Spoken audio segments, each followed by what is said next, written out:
Fala galera, beleza? Sejam bem-vindos a mais um vídeo no nosso canal. O vídeo de hoje a gente vai trocar uma ideia sobre o GGRC, esse fundo que está passando por um momento chave, extremamente importante para os próximos meses. Então vamos lá, vamos dar uma atualizada nele. Esse fundo tem hoje 18 contratos, é um fundo grande, tem 1 bi de patrimônio, não tem uma BL tão grande assim pro tamanho dele, mas enfim, são 370 mil metros quadrados, mas ele é um fundo que tem um potencial muito grande, né? Somente contrato atípico e tal, enfim. A gente consegue ver alguns dados dele aqui, patrimonial em R$ 124, a cota tá ali 113 e tal, tá caindo muito, né? Infelizmente, nesse momento que a gente tá vivendo, muita bagunça na bolsa, e isso está fazendo com que a cota caia bastante, jogando também contra a emissão que está rolando agora, né? Uma pena, uma hora terrível para tentar captar recursos. Enfim, fundo aí praticamente com 1 bi de patrimônio, 102 mil cotistas, taxa dele de 1,10, um pouquinho cara, né? Um pouquinho acima aí da média do mercado. Ele vem pagando R$1,02, lembrando que tem não recorrente nisso aí. Fez 4 emissões até então. Prazo médio dos contratos de 6,8 anos, e a área que eu comentei, né, a BL dele, 370 mil metros quadrados, isso aí dá 37% de um HGLG, né? Enfim, durante o mês aí de novembro, turbulência no mercado financeiro, né? A gente já tá vendo aí, até soltei vídeo já que era da área de membro, soltei como público para todo mundo ver, enfim, tem bastante coisa aí acontecendo e isso tá derrubando a bolsa. O fundo teve uma desvalorização de 2,62, de acordo aqui com eles. Enfim, esse dado já deve estar até defasado, né? Enfim, o fundo distribuiu R$10 de dividendos, R$10,25 de dividendos aí no ano, que dá um yield de 9,11 aí, com base da cota lá do início do ano. Quem comprou ele a R$103, né? Recebeu já o seu 12%. Enfim, a última distribuição foi de 1,2, que dá um yield de 0,86 no mês aí, em relação à cota, né, de fechamento do mês de 117. Vamos lá. Liquidez é boa, 1,5 milhão por dia. Base de cotistas voltou a crescer devagarinho. Tem aqui um ponto interessantíssimo, galera. Isso aqui é muito bom. Olha só.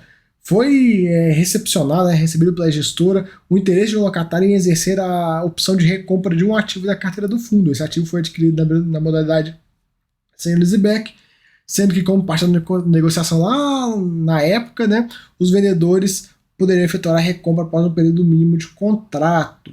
E isso é bom, porque o fundo precisa de dinheiro, ele precisa de cash, e com isso ele pode ter aí um dinheiro para bancar as suas obrigações, né? A gente sabe que está passando por emissão, captou pouco, né? Captou só R$15 milhões, um momento difícil e tudo. Até um ponto sobre isso, galera. Ó. Se você pegar aqui, vamos mudar a ordem das coisas. Ele tem 100 milhões de obrigações, né? Que são aquelas tranches que ele tem que pagar das lojas americanas. Ele não informou qual imóvel que for. Mas se a gente fizer uma média aí, claro, não dá para fazer usando a distribuição de resultado, mas dá para a gente ter uma ideia base. O fundo tem 1 bi de patrimônio. Dependendo do imóvel que for, se for o menor dos imóveis, ele consegue vir algo próximo de R$25 milhões. Se for o maior dos imóveis, por exemplo, uma Ambev da vida, ele já consegue uns R$200 milhões. Então, cara, vamos ver aí. Tomara que ele consiga o dinheiro para quitar as obrigações. Claro, ele perdendo mais um imóvel, né, vendendo mais um imóvel, isso vai aumentar ainda mais a concentração em americanas. A concentração em americanas vai ficar algo bem grande, né, nesse fundo.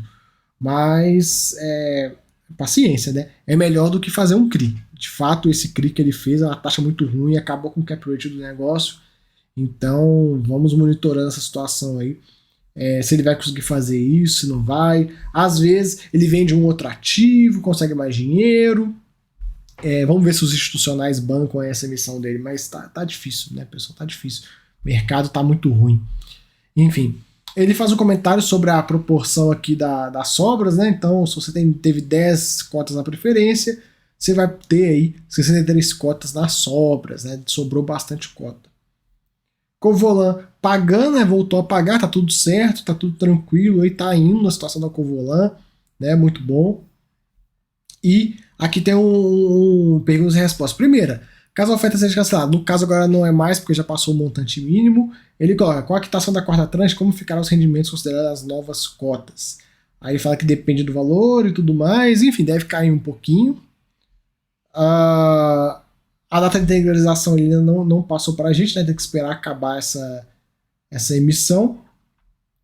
E a renda recorrente do fundo é algo próximo de 90 centavos. São as perguntas que surgiram aí para eles, né? O fundo distribuiu R$1,02 e o fundo sem vacância. A DR dele está aqui, ele vem usando resultados acumulados, até porque ele vendeu aquele imóvel, então tem que distribuir esses valores mesmo, né? Bem provável que a distribuição dele fique nesse patamar entre R$1 e R$1,10, né? Um pouco mais, um pouco menos. Enfim, aqui a questão que a gente já comentou aí do caixa dele e as obrigações, querendo ou não, é uma alavancagem pequena, né? Se você olhar, né? Tipo, a alavancagem de fato está nos 160 milhões de reais. Porém, como ele trancheou a operação, ele tem que honrar essa alavancagem, honrar essas obrigações aqui. E aí, se ele continuar fazendo novos CRIs, vai ser muito ruim, porque não vai gerar valor, né? Infelizmente, a taxa está muito ruim. E bem provável, se ele for fazer um outro CRI para tranchar essa operação, para pagar isso que está faltando, vai vir aí num patamar até um pouco mais alto que esse PCA mais 7,5, né? Devido ao nível que está em TNB agora. Então, cara, complicado nessa situação do GGRC, infelizmente. Seria bom. Eu acho assim, é difícil a solução do problema, mas eu acho que seria bom se ele conseguisse vender essa tranche da Americanas, sei lá, arrumava um fundo para comprar, ficar com metade desse imóvel e tal, e aí se livrar desse problema. Mas, enfim, eles estão tentando, né, galera? Tentando vender imóvel, tentando mexer, trabalhar. Não é fácil. A gente sabe que teve uma mudança do gestor, né, da pessoa que toca o fundo. Ele já veio aqui no canal comentar. Fizemos uma live. Então, assim, é complicado para a gente ver essa mudança, né? Essa questão. O cara pegou o bonde andando e aí já tinha feito essa negociação, não tem o que fazer.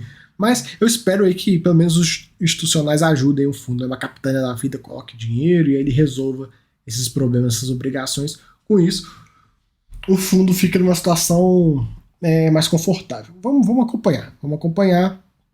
Qualquer novidade aí eu trago para vocês a respeito disso. A distribuição do resultado do fundo de forma mensal e semestral a gente já conhece. Rentabilidade dele desde o início. Se a gente pegar aqui, né, a TIR desde o início, 92%. Esse fundo que ele é antigão, né, 2017, se não me engano.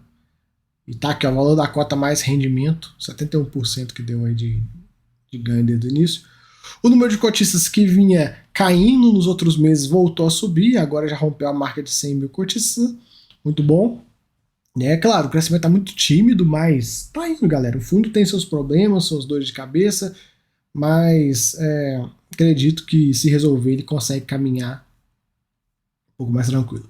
Que o valor da cota, hoje ela já está bem próxima aí dos seus R$110, caiu bem, e aqui os desinvestimentos que ele realizou, né? Para o ano que vem, a gente tem já, logo no início, em janeiro, praticamente 18% da receita para ser reajustada, o que é muito bom. Depois ali em março tem mais 4,10%. O grosso mesmo está no terceiro trimestre, né? Dezembro e setembro, dezembro, enfim. Mas para o final do ano. Aqui, a tipologia dos contratos entre logístico e industrial, a gente consegue ver. É um fundo misto, né? Vocês sabem que logístico é bem diferente de industrial, por mais que parecido e tal, é diferente. O foco do índice de ajuste é IPCA. E os mesmos contratos, pelo menos isso o cotista fica tranquilo, só lá para 2025. E aqui os imóveis, os logísticos a gente consegue ver, veja bem a diferença de um imóvel logístico, né? Olha só. Para o imóvel industrial, né? Eu gosto de mostrar para vocês. O imóvel industrial, ele não tem espaço para doca, não tem doca para caminhão parar, ó, viu? Por exemplo, esse aqui também não tem, esse aqui não tem, também não tem como, né? O caminhão entrar, fazer a doca. Então é difícil falar assim, o imóvel logístico e o industrial é muito fácil converter. Não, não é bem assim. Olha, esse aqui já tem umas docas aqui, esse aqui já é um pouco mais fácil de ter digamos, essa conversão, né? Caso seja necessário. Enfim. No mais, galera, É isso que temos para comentar sobre o GGRC, esse fundo que está num momento extremamente chave, extremamente assim, decisivo para ele. Se ele conseguir captar os recursos ou vender algum imóvel, ele fica numa situação um pouco mais tranquila, mais calma, não esquenta muito a cabeça. Se não conseguir, ele vai ter que partir por mais uma securitização e aí já não fica muito legal, né? Vamos ver o que ele vai fazer, o que esse fundo consegue aí. O momento é muito ruim para captar recursos, né? Infelizmente. Galera, é isso aí.